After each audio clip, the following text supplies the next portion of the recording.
soy Marcelo Parrelia y estoy con Eduardo Medeiros y vamos a tratar un tema de processo de comunicação. Y entonces, ¿cómo sería este proceso? O processo de comunicação é um processo que é de mão dupla, é uma via de mão dupla. Então, ou seja, não só adianta eu comunicar, eu falar algo, eu preciso entender como o outro está recebendo aquilo que eu estou falando, porque senão ele se perde. Há muito ruído no processo de comunicação. Um processo de comunicação eficiente, ele tem que ser totalmente aproveitável, e não apenas 20%, e 80% se perdem em distração, presunção. Eu presumo estar entendendo que o outro está falando algo, eu estou entendendo de forma diferente. Para ficar um pouco mais fácil de entender o que eu estou dizendo, vamos levar para o ambiente da pessoa jurídica. Pessoa jurídica precisa se manifestar, também tem o processo de comunicação, através do marketing, através das propagandas. Será que o público entende realmente a propaganda que está sendo passada? Consegue entender o que está sendo sugerido pelaquela empresa para que você adquira aquele produto, aquele serviço? Então, quando a gente fala de processo de comunicação, ele é entre pessoas no seu todo, física, jurídica. Entre pessoas físicas, são relacionamentos entre as pessoas.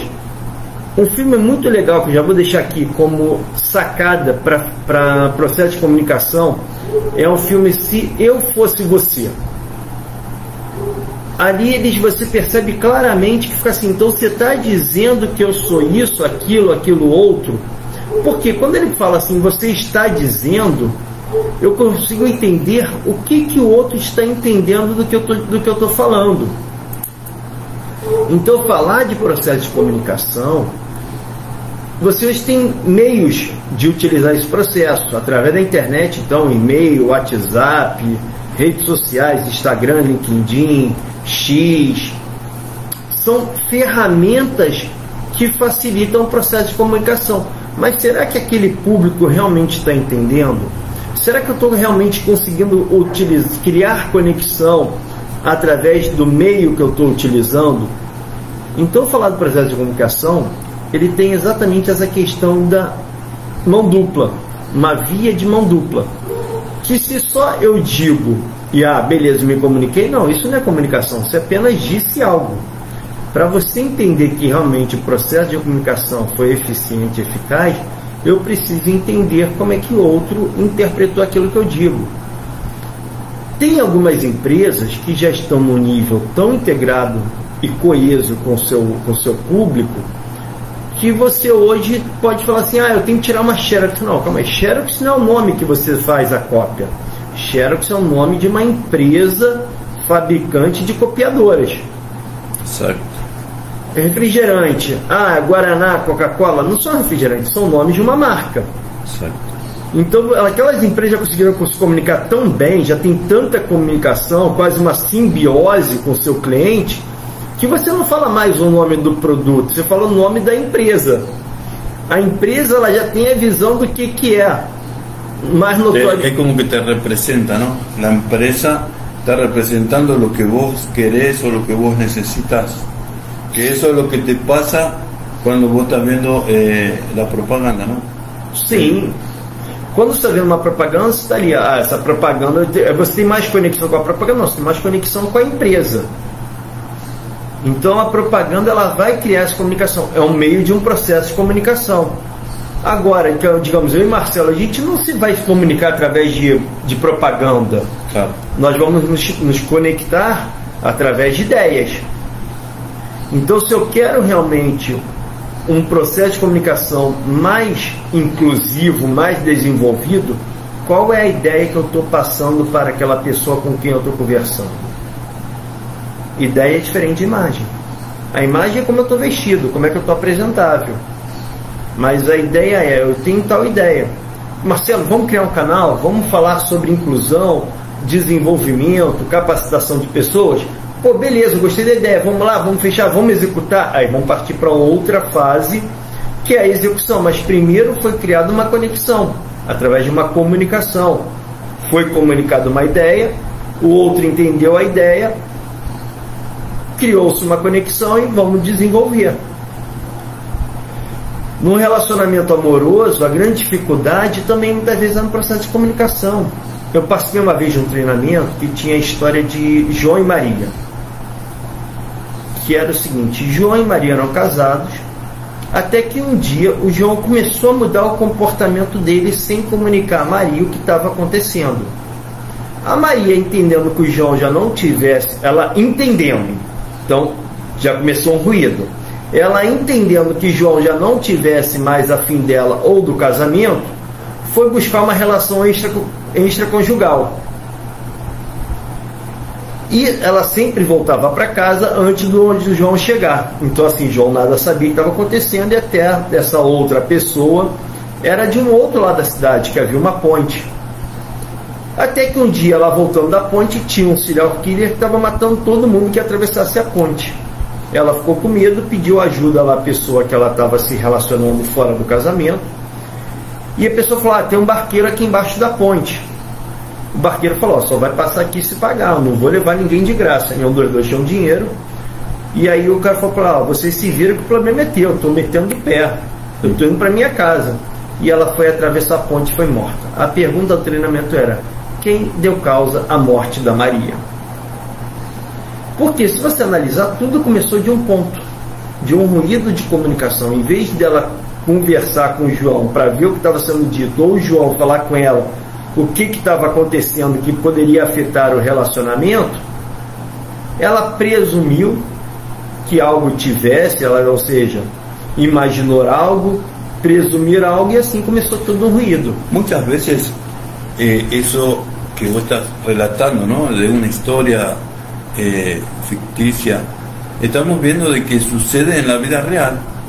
Muchas mujeres, ¿no?, que uno sabe de ellas, achando que el marido está trayendo por él salir en diferentes horarios sin comunicar a la mujer. Él me está trayendo. Lo primero que piensa es lo negativo. No está pensando que el hombre está procurando trabajo, que está procurando de hacer hora extra porque el dinero no alcanza. Ella piensa que está trayendo y ella va y trae, ¿no?, como una venganza, ¿no?, como una satisfacción propia de ella. Sí. Mas es en la imaginación de ella, porque el hombre no estaba haciendo nada. E a mesma coisa acontece no papel inverso. O homem que presume que a mulher está fazendo algo, ou eu já te conheço. Essa frase é ótima para o rede de comunicação. Eu já te conheço, então eu sei que você vai agir desse jeito. Então essa história aqui do João e Maria... A outra pessoa presume que sabe o que está pensando a outra pessoa. Exatamente. Você vai falar tal coisa e já está dando a contestação e o outro queda olhando assim, pensando: o que está falando esta mulher? Então, isso tudo nós estamos falando aqui agora, que é super comum, chama-se ruído de comunicação. E muito da comunicação é perdida em ruído. E aí acaba só 20%. Porque quando eu vou falar de conflitos de comunicação, é sinal que o processo... Vamos lá, primeiro vamos entender a palavra processo, que hoje está tão banalizada. Processo vem do latim procedere. Procedere significa caminhar para, ou seja, então é algo que tem início, meio e fim. Por isso que é uma via de mão dupla. Inicia-se de uma ponte, de um lado da ponte para o outro lado vai interpretar e vai me fazer uma devolutiva, ou vou perguntar uma devolutiva, fazer uma pergunta devolutiva, para ver se realmente aquela pessoa entendeu o que está sendo dito. Um livro também que eu vou deixar aqui, que ele fala muito sobre o processo de comunicação, mas ele fala de uma forma bem metafórica, A Arte da Guerra. Quando fala o general tem que dar uma ordem clara e específica, e que o seu batalhão entenda aquela ordem. Se o batalhão não entender, sinal que a falha foi do general. Muitas vezes a gente fala isso muito em network. Se a ordem não foi dada, partiu de você, mas partiu de mim, mas eu não fui perceber como é que o outro entendeu a ordem que foi dada. Se realmente foi uma ordem clara, foi uma ordem específica, foi uma ordem direta. Então o processo de comunicação não é simples como se imagina. O processo de comunicação não tem nada a ver com perfil comportamental, como muitas vezes é dito: o meu perfil é dominante, meu perfil é o comunicador, meu perfil é esse, meu perfil é aquele outro. Isso não tem a ver com perfil. Isso tem a ver com Eu me importar para ver como o outro está entendendo o que eu estou dizendo. E hoje muito se perde, se confunde também comunicação com os meios de comunicação. Meio é o instrumento. O meio de comunicação é o instrumento. Uma carta é um meio de comunicação. Forma, talvez os mais antigos entendam, que era pegar um papel e uma caneta e anotar, escrever uma carta para o outro. E aí você mandava pelo correio, levava 7 dias para receber, quase uma semana. E aí depois você respondia aquela carta. Isso é muito dito na filosofia, muito falado sobre isso, a resposta de tal filósofo para tal filósofo. Na música também tem isso, até a música recente, resposta de A para B, de B para A. São até belos poemas musicais, tem essa questão da resposta. Isso são processos de comunicação. Então tem que parar e olhar assim, o que o outro realmente está dizendo. Deixa eu ver se realmente eu estou entendendo o que o outro está dizendo. En el proceso de las empresas, por ejemplo, que son funcionales, que trabajan con éxito, vamos a hablar así, que todo el mundo conoce, y no estamos para hacer propaganda para ninguém, no somos pagos para eso, más hay las empresas que trabajan bien es porque tienen una buena difusión hacia el funcionario. El funcionario entiende la idea, la procesa y la pone en práctica, y la empresa continúa creciendo. Tenemos otro problema en la sociedad. Las personas están gobernando a nosotros, mas la idea que pasan para el pueblo no se entiende. Entonces hay caos social. Una de las ideas que tiene la escuela en Brasil y en otras partes del mundo es la inclusión social. En la inclusión social vienen crianzas con diferentes problemas en las casas, con pais disfuncionales que están separados, que brigan, que están afectados psicológicamente las crianzas. Y la escuela es para solamente enseñar. Mas hoy están pasando a los profesores la responsabilidad de assumir o trabalho do pai. Sim, aí já não é um processo de comunicação, aí já é uma questão social de responsabilidade. Aí podemos cair naquele podcast que nós fizemos há um tempo atrás sobre a questão da culpa, responsabilidade e maturidade. Eu não quero ter maturidade como pai, então vou delegar para que outro faça aquilo que eu não estou a fim de fazer.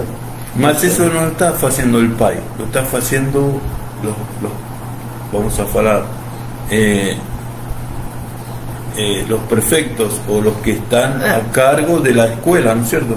Sim, aí eu tenho que olhar o seguinte, aí existe uma questão, quando você tem uma visão, dependendo da política educacional, se essa política é uma política honesta ou é uma política, como se diz, tem a fumaça, mas não tem o fogo. No direito é uma expressão chamada fumus boniuris, a fumaça do bom direito. A fumaça do bom direito, ela presume, já olhando aquela fumaça, fala assim, opa, esse fogo aqui é danoso. A questão do aluno, diferença do aluno e estudante. O aluno é aquele que senta, assiste a aula, está ali, vai embora, chega em casa, deixa lá o material, faz na véspera, ou então faz porque os pais perguntam como é que está. O estudante é aquele que busca estudar, e aquele que busca pesquisar. E esse é um hábito que a vida vai te cobrar. A diferença do bom profissional para o mau profissional é que o mau profissional ele só é aluno. O bom profissional ele é estudante. Ele está sempre estudando. Ele parte de um princípio que é buscar o conhecimento sempre porque o conhecimento é supremo. Ele entende que o livro é o escudo e a arma é a inteligência. Ele quer se tornar um soldado da ciência, porque ele está sempre estudando, está sempre se aprimorando, está sempre vendo o que tem de inovação, o que tem que ele pode agregar. Pô, ele consegue unir os pontos. Pô, se eu fiz direito, depois fui estudar gestão de pessoas, pô, qual a grande dificuldade daquele gestor que o direito pode suprir? Em vez de olhar de forma, vamos botar aqui, de forma grupal, etnocentrada, eu olhar para o meu grupinho que é diferente do outro, não, vamos olhar de uma forma mais plural, ou até de uma forma mais universal dentro da empresa, dentro do ambiente, como é que as áreas podem se comunicar? Pode parecer insignificante o que eu estou dizendo, mas quem usa muito bem isso é o governo, União, Estado e município. Quando eu falo governo, estou falando no sistema de governança, União, Estado e municípios. União, Estado e município, eles vão ter lá seus gestores, vão ter as suas procuradorias, que são os advogados, que passaram no concurso público, vão ter seus administradores, vão ter seus contadores, vão ter toda uma equipe que eles vão falar assim, vocês são estratégicos. Como é que o que você diz, o que você diz, o que você diz, como é que eu posso utilizar para chegar para melhor atingir tal objetivo? Poderia ser utopia? Hoje a grande questão da Constituição é a dignidade da pessoa humana.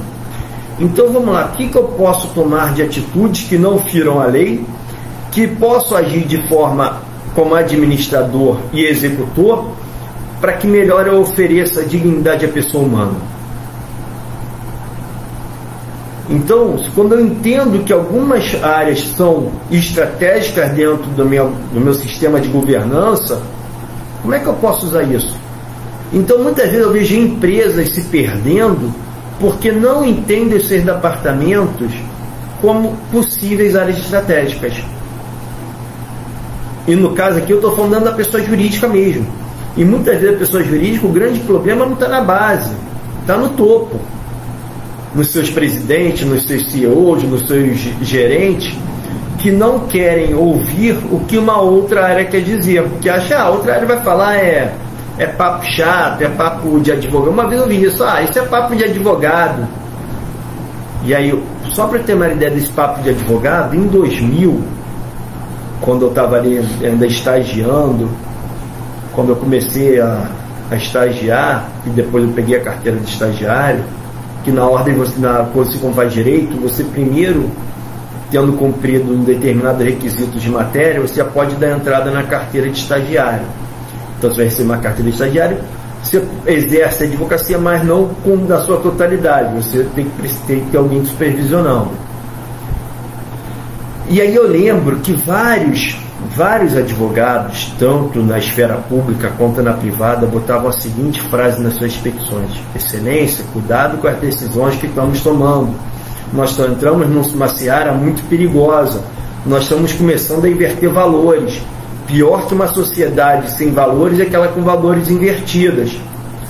Isso é muito importante. Então, valores invertidos. Então isso foi dito lá em 2000. Se hoje em 2025 nós estamos colhendo algum problema, é que foi plantado lá atrás. Mas foi avisado, foi para uma turminha que era papo chato. Isso é papo chato, isso é papo de advogado.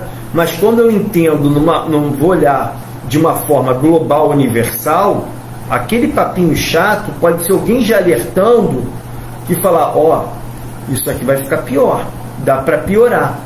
E aí tem uma outra frase, isso tudo que eu falo aqui está tudo ligado ao processo de comunicação, que são informações. O processo de comunicação muitas vezes vai te dar informações que eu tenho que saber que eu vou dar aquela informação. Tem até uma brincadeira, né?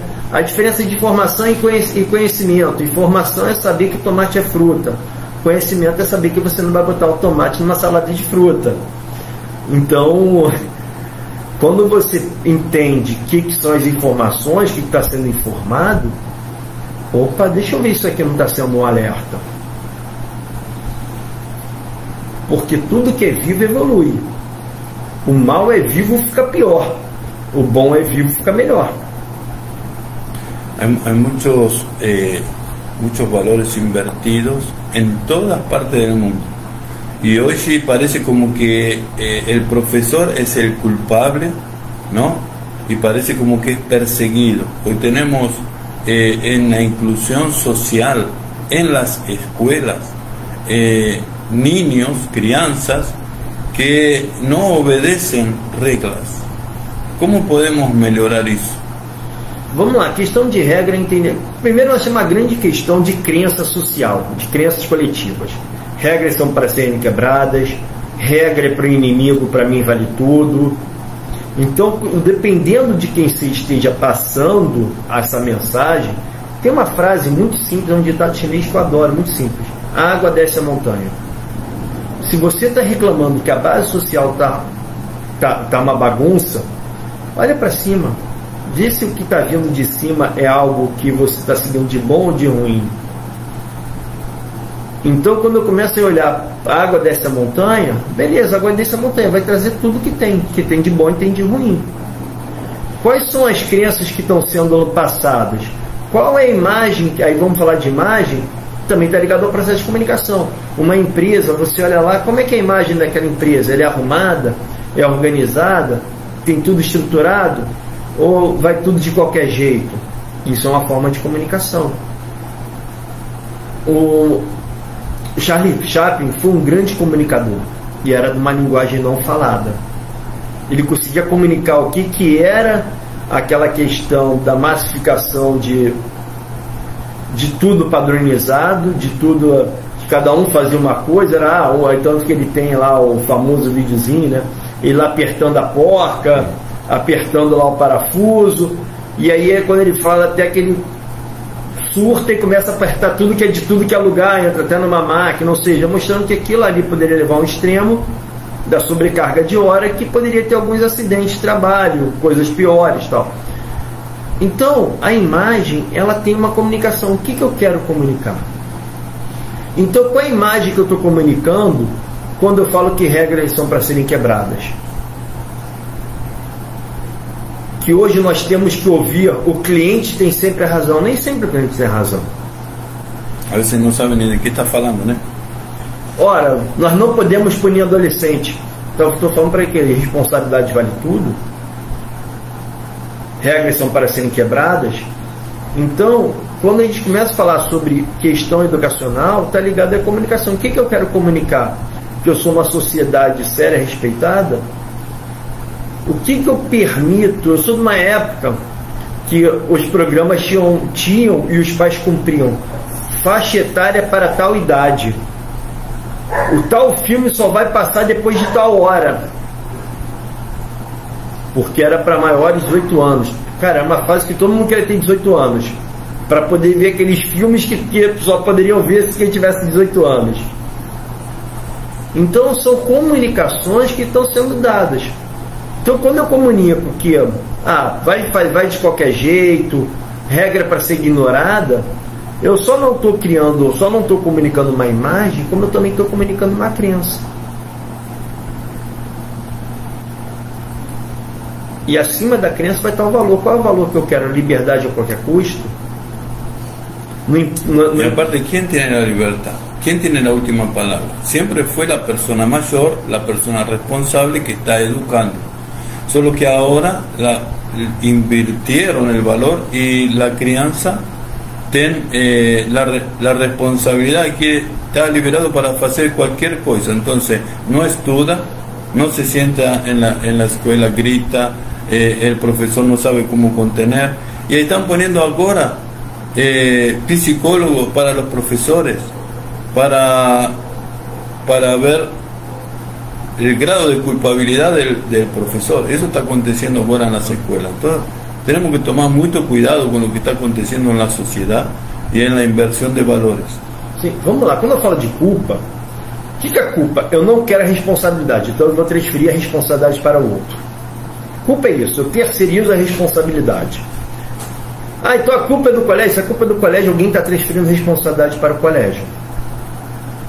Simples. Quem é que está transferindo? E não é nem delegar, é transferir mesmo. Eu não quero educar, eu não quero. E aí educar, tudo na vida educa. O botequim educa, a biblioteca educa. Educar é o que eu aprendo com a experiência daquele local. Qual a experiência que eu tenho da vivência familiar? Qual a experiência que eu tenho do ambiente escolar? Qual a vivência que eu tenho do grupinho que eu participo?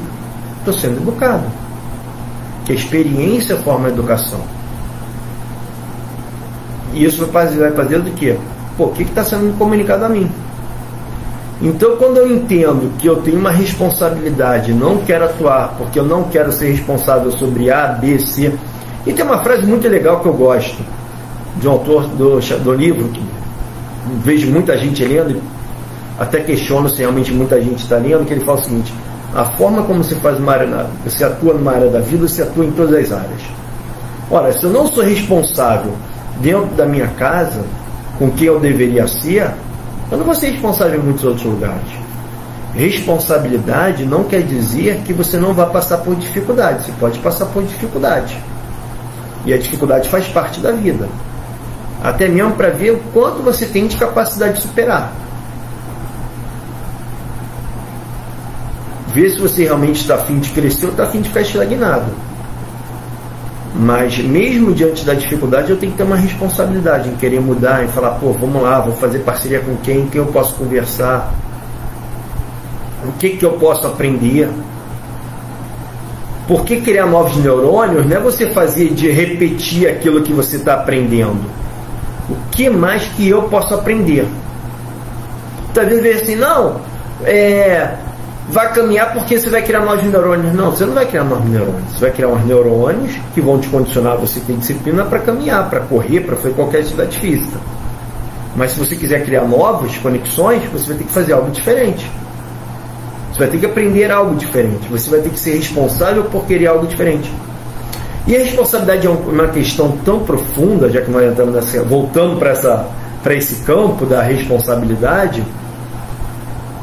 A responsabilidade, quando uma pessoa está num processo de algum vício, não interessa qual seja, ela tem que entender o seguinte: eu não sou responsável pela doença da adicção, ou seja, a compulsão, obsessão e egocentrismo, mas eu sou responsável por buscar minha recuperação. Que a responsabilidade ela vai te fazer atuar. Então, quando a gente fala de colégio, primeiro o colégio tem que entender o seguinte: o que ele está comunicando? Será que os meios realmente... Podemos questionar.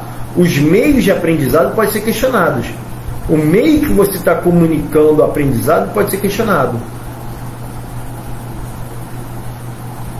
Falar de professor é muito fácil a contada do professor.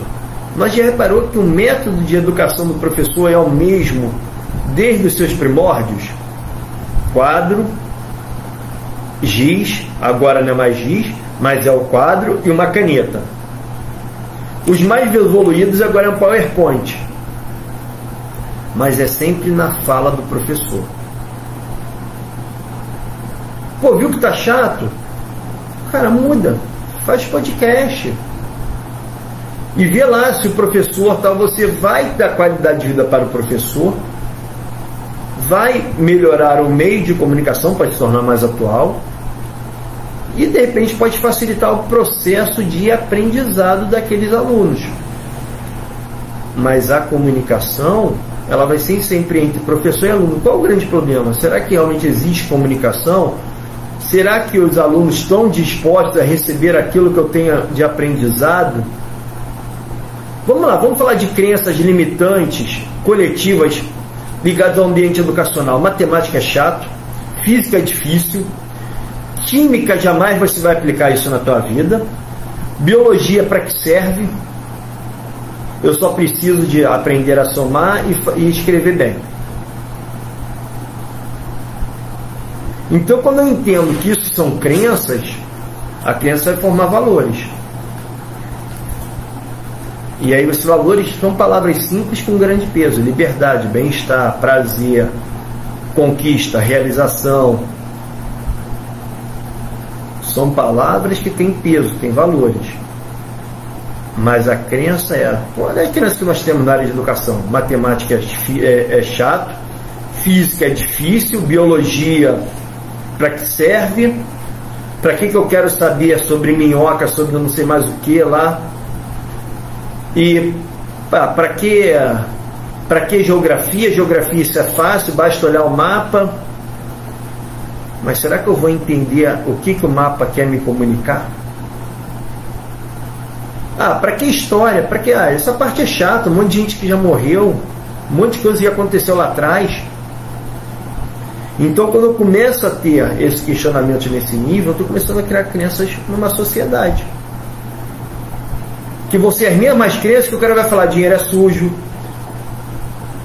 quem é pobre vai para o céu, quem é rico não, é mais fácil um camelo passar por uma agulha o buraco bagulho do que o rico entrar no céu.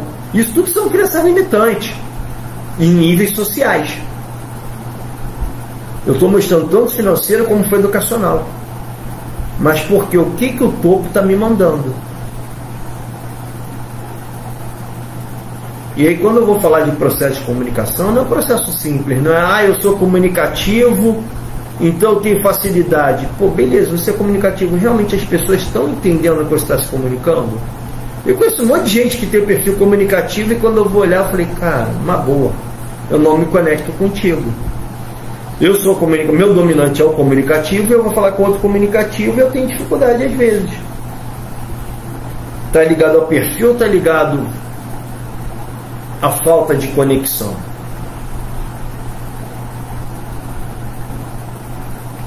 Porque aquilo está sendo dito, fala assim, opa, isso aqui não passou por alguns filtros, deixa eu devolver para ver se realmente é isso que aquela pessoa quis dizer. E aí quando eu devolvo eu percebo que a pessoa nem entendeu o que foi que eu filtrei e o que foi que eu entendi. Então quando eu falo processo de comunicação não é falar como eu estou falando aqui, é o que eu estou comunicando. O que vocês estão entendendo? Por isso que a gente pede tanto, deixa aí embaixo nos comentários, escreve e tal, para ver se realmente, não é para dar like, não é para ter aumento de visibilidade, é para ver se o que nós estamos falando realmente está comunicando. Então a questão dos comentários é, será que aquilo que eu estou falando vocês realmente estão entendendo? Que isso não vira chato, uma coisa de palestra. Vou lá para ouvir o outro, não vou poder falar nada. É importante estar comunicado, não? Interactuar. Existe um grau de desonestidade chamado desonestidade intelectual. Todo lugar que eu vou sempre falo dessa desonestidade, que ela é muito praticada e pouca gente entende que isso é desonestidade. E muitos praticam sem entender que estão sendo desonestos intelectualmente. Então a desonestidade intelectual ela é caracterizada por 3 pontos. Primeiro ponto, dado como factoide. Eu pego um fato do passado da pessoa, que eu sei que é verdadeiro, trago para o presente, mas eu sei que aquela pessoa mudou, aquilo tudo realmente ficou no passado dela, ela se ressignificou, mudou o estilo de vida dela, mas eu pego aquele fato do passado, trago para o presente e projeto no futuro para desqualificar aquela pessoa. Onde é muito dito? Política. Pô, fulano lá quando tinha 20 anos de idade fez isso, aquilo, outro, tal, tudo. Então hoje ele está vindo como candidato a prefeito, governador, seja lá o que for. Ele, se for eleito, ele vai fazer aquilo porque quando ele tinha 20 anos de idade ele fez isso. Isso é um ponto chamado desonestidade intelectual, factoide. Eu vou num fato passado, trago para o presente, protejo e projeto para o futuro. Segundo ponto, espantalho. Digamos que o Marcelo me faz uma pergunta bem capciosa, ou então uma pergunta que eu não estou afim nem um pouco de responder. Eu falo um monte de coisa e não digo nada do que o Marcelo me respondeu. Eu espanto a pergunta do Marcelo. É uma desonestidade intelectual chamada espantalho. E o terceiro ataque é o ad hominem. Quando eu não tenho argumento, já ataco a pessoa. Digamos que o Marcelo me faz o argumento, eu não sei nem um pouco, eu vejo que o argumento dele é todo coerente, premissa menor, premissa maior, conclusão, estão ali, estão raciocínio lógico, silogismo ali está perfeito. Eu não tenho como contra-argumentar isso com o Marcelo. Aí eu vou e começo a ofender o Marcelo. Como eu não tenho argumento para o fato, para o que ele me apresentou, eu vou atacar a pessoa do Marcelo. Isso a gente vê um monte aí. Ahí sales del foco de lo que yo pregunté, la persona se olvidó de la pregunta y queda enganchada en el escándalo, ¿no? En la DC, cuando vos descontracturás a la persona, ¿no? La estás atacando. Sim, eu ataco a pessoa porque eu não sei como argumentar. Aí eu vou pegar alguma questão sexual da pessoa, vou pegar alguma questão de idade, vou pegar alguma coisa e ficar para desqualificar a pessoa. Então, quando você entende esses 3 níveis de desonestidade, eu posso ver se eu estou também falando com alguma pessoa que ela é íntegra. Que a honestidade é um dos pilares a honestidade é um dos pilares da integridade. Então, se eu vejo que ela não pratica nenhum desses 3 princípios, eu sei que eu estou me comunicando com uma pessoa íntegra. Y cuando vos estás comunicándote con una persona que realmente tiene condiciones de rebatir al que queda expuesto sos vos, entonces es muy importante estar preparados. Por eso que es importante los estudios. Estamos hablando con abogado Eduardo Madeiros, una persona que es coach, una persona que tiene talento, una persona que tiene palestras, estrada y premios, ha recibido premios académicos. Entonces, você tem que entender que lo que estamos falando aquí no es cualquier cosa, es para você poder estar ligado que lo que está aconteciendo a través de las publicidades, hay mucha mentira, hay cosas que lo venden como verdad y você está siendo enganado. Es por eso que estamos haciendo este programa, para que você acorde. Sim, e quando eu começo a olhar e vejo como eu estou me comunicando, qual está sendo a comunicação, eu consigo entender o seguinte: essa comunicação ela está sendo eficaz, eficiente? Eu realmente estou conseguindo entender o que está sendo passado? Então, assim, num processo educacional existe comunicação, num processo empresarial existe comunicação, num processo de marketing existe comunicação.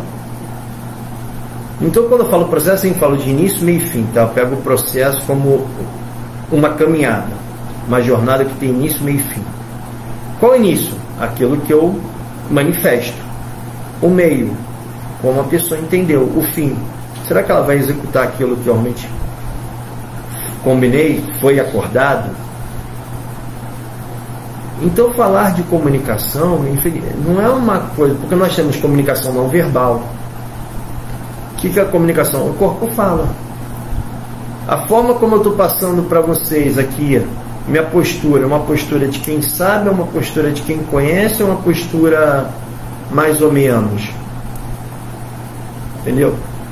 Então, assim, quando a gente vai falar de comunicação não verbal, o que eu estou, através do meu corpo, dizendo para vocês. Então tem essa questão. O que está sendo dito? Através da linguagem corporal. Comunicação assertiva. Tem um filme que eu gosto muito, só que hoje esse filme ele está fechado, porque era um canal, era um filme muito legal, chamado o filme da comunicação assertiva. Era um ambiente empresarial que tinham 5 personagens. Um era assertiva, um era agressivo, um era assertivo pacífico, o outro era pacífico, e tinha o chefe, que era aquele que, na verdade, o coordenador dessa equipe, que tinha atribuído a essa equipe uma missão. É um vídeo muito interessante, 15 minutos, mas hoje essa empresa fechou esse vídeo e você só assiste hoje mediante pagamento. Então ali eles começam dessa forma de entender como é que era cada personagem. Como é que era o método de comunicação? Era uma comunicação realmente assertiva? Era uma se a comunicação é assertiva, eu não preciso pedir para o outro licença, ou você pode abrir a mente que eu quero falar. Não, isso você não está pedindo para ser assertivo. Você está me pedindo permissão para ser agressivo. Porque o assertivo não precisa pedir permissão. Ele vai saber se postar de forma firme e direta. Então nós temos comunicação assertiva, não violenta, comunicação não verbal. Como é que eu vou praticar a não violenta? Quando eu sou assertivo. Se não vou ser agressivo, ou vou ser assertivo passivo, que é quase um fofoqueiro. fofoqueiro é um assertivo, só que ele fala quando passou o tempo com a pessoa errada. Ele não fala com a pessoa diretamente, ele fala com uma outra pessoa sobre algo que já passou, mas que... E nem é a pessoa certa. Então ele muitas vezes é dito como um fofoqueiro. O fofoqueiro é um assertivo, mas é assertivo passivo. Ele é passivo, ele não tem a postura firme, quase que uma coragem de falar com quem deveria falar. E o pacífico é aquele que, tá tudo bem, é o calado, esse aqui não fala com nada, tal, só que ele tem um grande problema. Você nunca sabe quando ele vai se estourar. Porque ele vai estourar.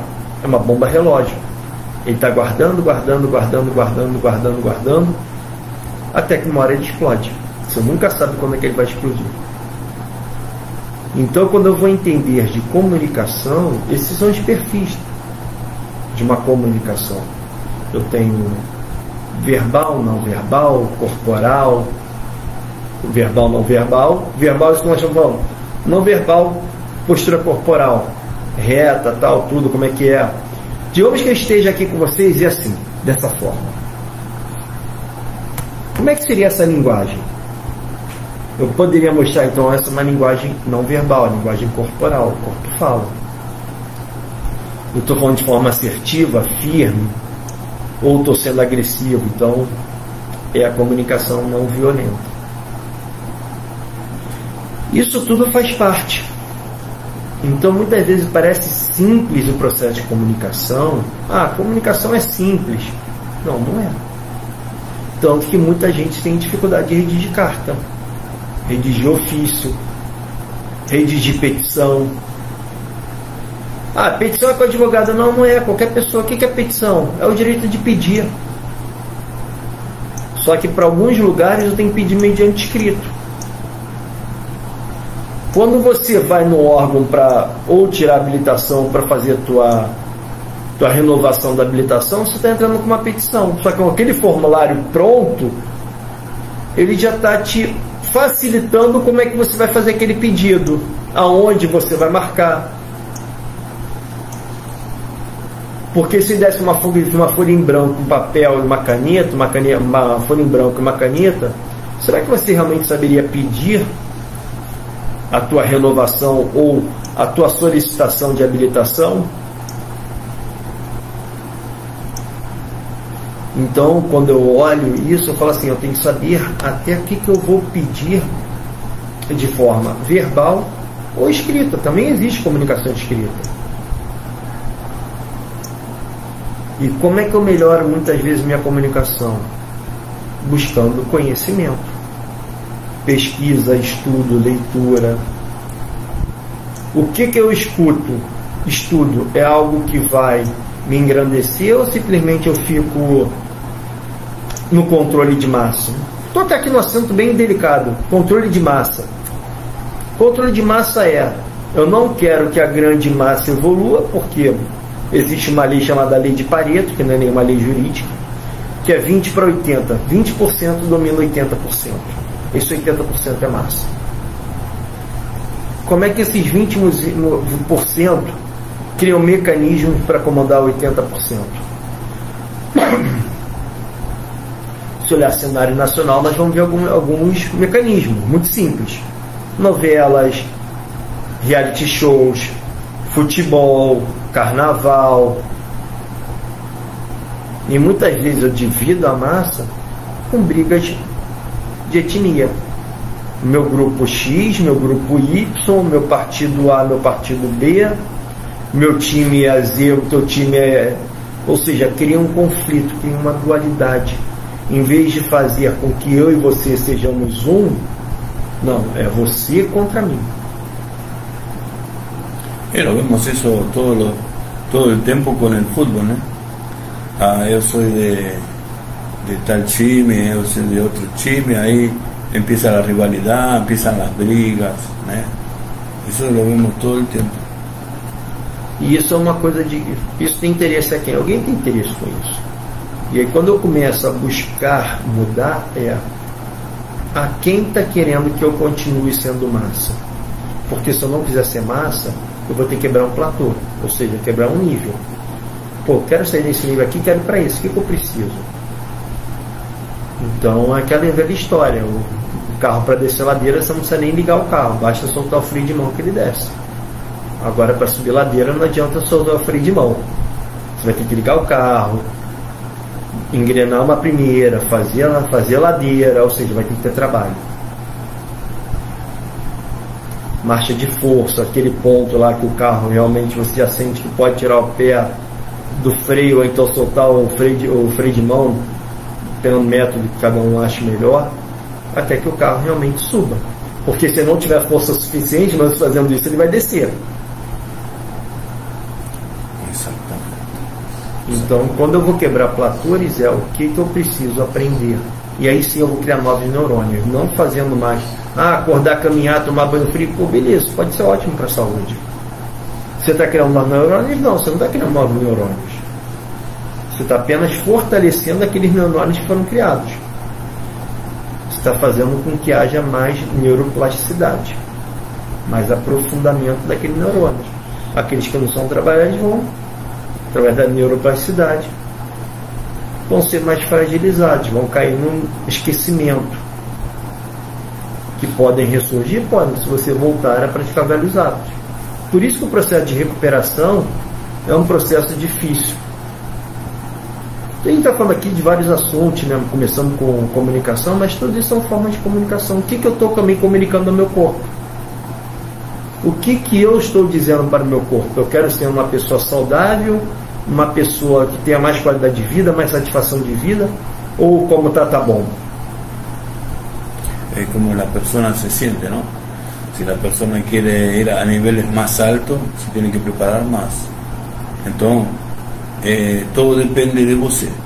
Lo que você quer es lo que você va a ter, lo que va a conseguir. Mas todo necessita esforço. Sim, e aí isso dá o quê? Comunicação. O que eu comunico comigo mesmo? Também existe esse processo de comunicação, é a intrapessoal, e eu comigo mesmo. Eu sou uma pessoa que consigo estar totalmente no aqui e agora, eu ainda me desvirtuo, ainda me distraio com algumas coisas. Como é que você vai conseguir melhorar teu foco?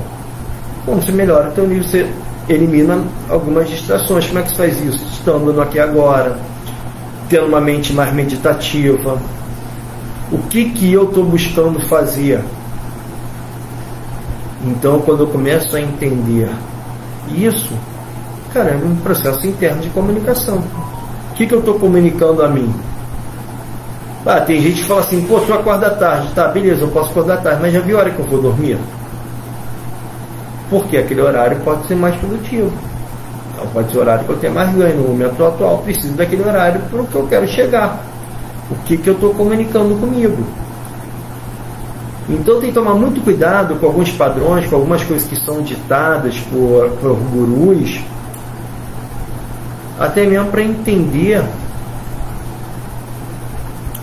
o que eu realmente estou buscando. Então assim, por que cuidado? Porque eu tenho que ver, pô, será que realmente faz sentido para mim acordar 5 horas da manhã se eu for dormir 2 horas da manhã? O ideal é que você durma 8. Mas eu fui dormir 2, o guru falou para acordar 5 para correr, para tomar banho gelado. Cara, beleza. Tem a qualidade de sono. Tu tá tendo qualidade de sono? Pô, vou dormir às 2. Beleza. 5 horas. Durante quanto tempo tu vai aguentar, se tu não vai aguentar essa falta de sono? Você sabendo que você pode chegar mais tarde. Cara, eu trabalhei num grande escritório, fui associado num grande escritório, que alguns chegavam em torno de meio-dia no trabalho. Só que quando eu comecei a olhar o que eles faziam, eles iam dormir 2, 3 horas da manhã e eles tiravam suas 8 horas de sono. Então tem que tomar muito cuidado o que também é dito. Será que aquilo que está sendo comunicado realmente faz sentido para mim? Isso como é que eu tenho? Através de conversas internas. Por isso que tenha muito cuidado com esses gurus. Faz isso, faz aquilo outro e tal. Eu vejo muita gente, já até falei em alguns lugares, vendendo a bala de prata. E a bala de prata não existe. Primeiro que a bala de prata só é para matar lobisomem. Lobisomem não existe. Então não existe essa do tiro certeiro. A questão é o quanto você está disposto a caminhar, o quanto tempo você está disposto a fazer para ter uma carreira profissional. Quer ter uma carreira de 25 anos, 50 anos dentro de uma profissão? E hoje, infelizmente, eu vejo muita gente medindo sucesso. Isso aqui eu estou comunicando, é uma informação. Muita gente vendendo sucesso como fosse somente o lado financeiro. O lado financeiro é um 12 hábitos da tua vida. Então, quando eu vou começar a olhar, eu tenho que ver assim, o que realmente está sendo informado e do que realmente faz sentido. Que é quando eu vou pegar a informação e vou... Será que essa informação conecta comigo ou não? E isso é uma parte bem difícil da comunicação, porque eu tenho que estar muito consciente de mim. E ter uma mente desperta. Às vezes eu escuto assim, processo de recuperação funciona, tem mais tempo que acorda mais cedo. Depende. Que acorda mais cedo não é o sentido de cara que acorda às 5 horas da manhã. É o cara que desperta mais cedo para quem ele é.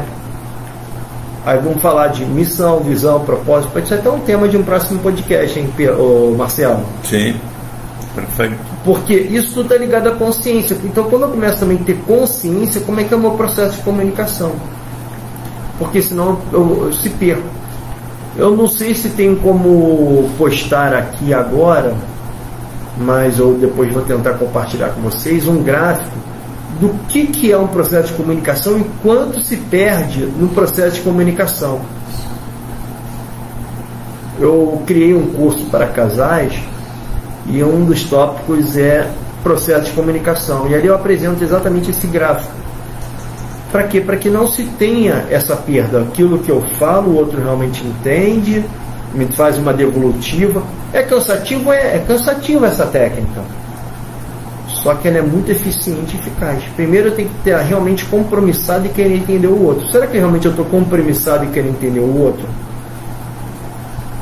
Será que o outro realmente está entendendo o que eu estou dizendo?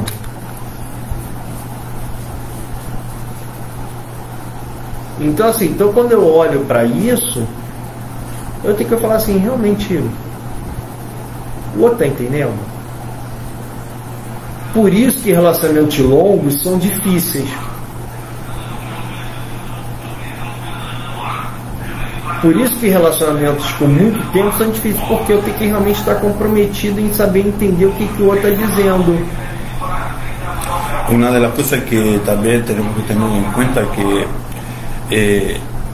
nosotros en la comunicación es en todo, en el matrimonio, en la escuela, en las relaciones públicas, en las relaciones culturales, en la política, en todo tenemos comunicación. El tema es cómo usted se comunica. Entonces, estamos llegando al final de este programa. Quiero comentarles a ustedes que esto va a estar editado en el canal Marcelo Parrelia, y ustedes van a ver que hay muchas cosas, estudios bíblicos, programas de coach, y también estamos ahora con un nuevo programa con Eduardo Medeiros, ¿no? Entonces usted tiene que saber que también vamos a estar postando en este nuevo canal con Eduardo, ¿no? Se llama el canal Postcats, né? Podcast Desenvolvimento, Capacitação, Inclusão, Capacitação e Desenvolvimento Pessoal. Nós estamos agora começando esse novo canal, vai ser somente para assuntos ligados à inclusão, capacitação e desenvolvimento. Vamos ter entrevistas, onde eu e Marcelo estaremos entrevistando pessoas dessa área de capacitação, advogados, jornalistas, pedagogos, psicanalistas, pessoas ligadas à inclusão, capacitação e desenvolvimento pessoal. Na verdade, desenvolvimento humano, porque uma pessoa jurídica também ela é comandada por uma pessoa física. Então, por isso que nós colocamos desenvolvimento humano, mas está ligado também a desenvolvimento profissional, de carreira, porque são pessoas. Pessoas se conectam com pessoas. Y entonces estamos terminando por aquí. Yo soy Marcelo Parrelia, Eduardo Medeiros, y estamos juntos todas las semanas para que usted sea bendecido. Dios los bendiga.